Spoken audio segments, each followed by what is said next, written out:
My name is Caitlin, and I'm 27 years old. I discovered that my entire future had been stolen from me on a Tuesday afternoon, sitting in a lawyer's office that smelled like old coffee and carpet cleaner, watching my mother's face turn completely white. But let me go back, because this story didn't begin that day. It began the moment my sister Lauren was born, when my parents decided, without ever saying it out loud, that she was the one worth investing in. Growing up, Lauren was everything. She was the honor student, the debate champion, the girl who declared at age 9 that she was going to be a doctor. My parents looked at her as if she had just cured cancer on the spot. I was good at things too. I painted, I wrote, I earned decent grades. But whenever I brought home something I was proud of, the response was always the same distracted smile, the kind you give a child when your mind is elsewhere. Lauren's achievements were framed and displayed on the wall. Mine were left on the kitchen counter until they quietly disappeared.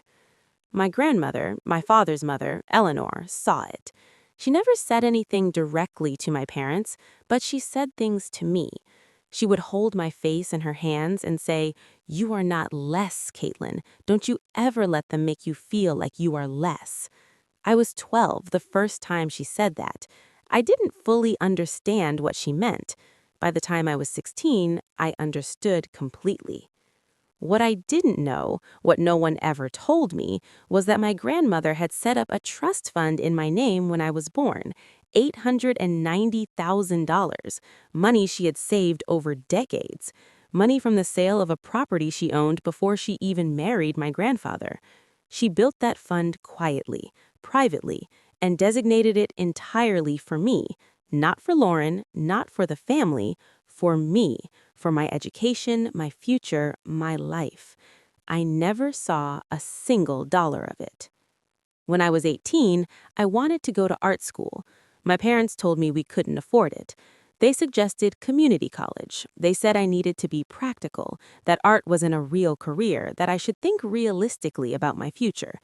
I believed them. I was 18, and I trusted that my parents were telling me the truth. So I went to a local state school, worked part-time jobs to pay my way, graduated with a communications degree because it felt safe, and spent the next several years building a modest, careful, ordinary life, always wondering why it felt like I was starting from nothing when others my age seemed to have some kind of foundation beneath them. Meanwhile, Lauren went to a private university. Then she was accepted into medical school, a very expensive one. My parents paid for it without hesitation, never once suggesting she take out loans or be practical or think realistically about money. I didn't ask where the money came from. I assumed they had savings I didn't know about. Families keep financial secrets all the time. I had no reason to question it. My grandmother got sick when I was 25. Pancreatic cancer, fast and brutal. She was gone within 4 months of the diagnosis. In those final months, she remained sharp until almost the very end. She knew exactly what she was doing when she called her attorney, updated certain documents, and wrote a letter in her own handwriting. She sealed it and gave it directly to her lawyer with specific instructions about when it should be opened. She knew what my parents had done. She had known for years, and she had been waiting, patient, quiet, deliberate, to ensure that when she was gone, the truth would come out in a room where no one could lie their way out of it. That Tuesday afternoon in the lawyer's office, with the smell of old coffee in the air, was that room. The will reading itself was almost ordinary at first. We sat in a row of stiff chairs, me, my parents, and Lauren, who had flown in from her residency program, looking tired and vaguely irritated about having to be there. My father had his attorney with him, which I found strange at the time. I assumed he was simply being cautious, the way he was always with financial matters. I didn't realize then that he already knew what might be coming. He had been living with the possibility of this moment for years. The lawyer, a quiet man named Mr. Hartwell, began with the standard portions of the estate: the house, a small investment account, some personal belongings. My mother was already calculating. I could see it in her posture, the slight lean forward, her hands folded a little too tightly in her lap. Then Mr. Hartwell paused and said there was an additional matter. He explained that my grandmother had established a trust fund at my birth, funded entirely from her personal assets and designated exclusively for my benefit. He stated the original value, $890,000. Then he stated the current value, 0. My mother made a sound, not quite a scream, somewhere between a gasp and something higher pitched. My father went completely still. Lauren looked confused, glancing between my parents and the lawyer as if she were watching a conversation in a language she didn't fully understand. I sat there and felt the floor drop out beneath me in slow motion. Mr. Hartwell continued calmly, like lawyers do when delivering information that will permanently alter the shape of a family. He explained that the trust had been accessed beginning when I was 18, that the withdrawals had occurred over approximately 6 years, and that the funds had been used, he paused here, reading carefully, for private university tuition, medical school tuition, living expenses, and associated costs for Lauren Marie Gallagher, my sister's full name written in a legal document connected to my money. My father immediately called his attorney over. There was whispering. My mother had gone completely rigid. Lauren, beginning to understand, pushed her chair back slightly from the table, as if trying to physically distance herself from what was being said. Then Mr. Hartwell said there was one more item. He explained that my grandmother had left a letter, written in her own hand, with instructions that it be read aloud in its entirety at this meeting, in the presence of all parties. He read it.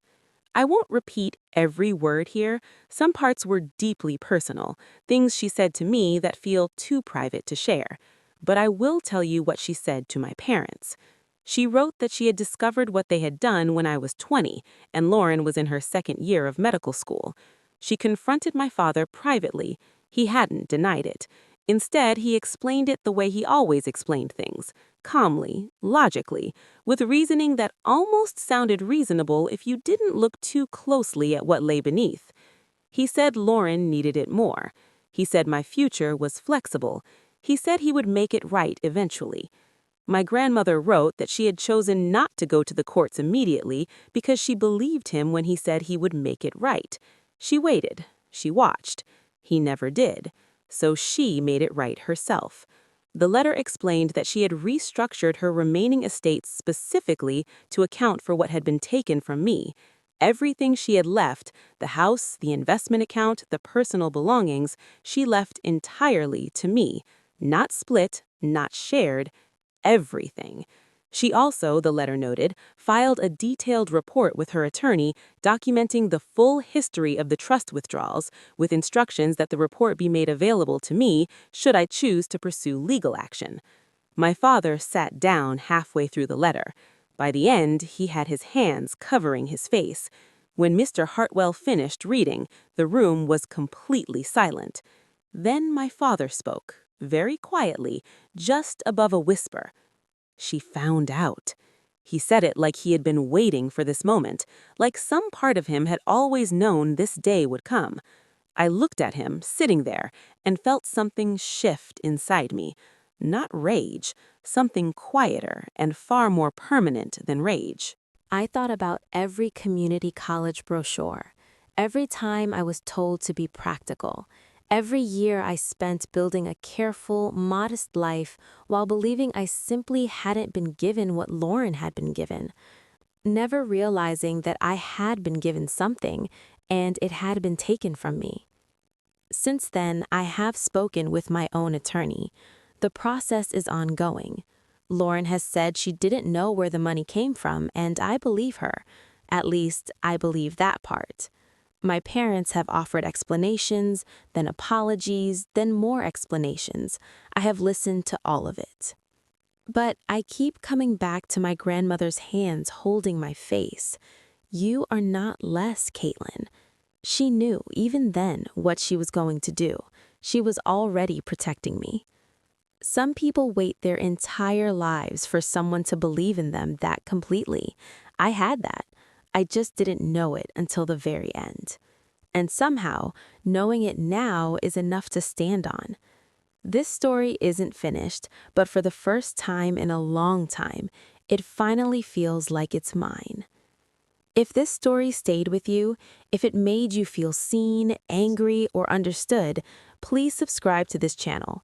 Every week, we bring you real stories about real people navigating family, betrayal, and the long road back to themselves. Hit the subscribe button and the bell so you never miss one.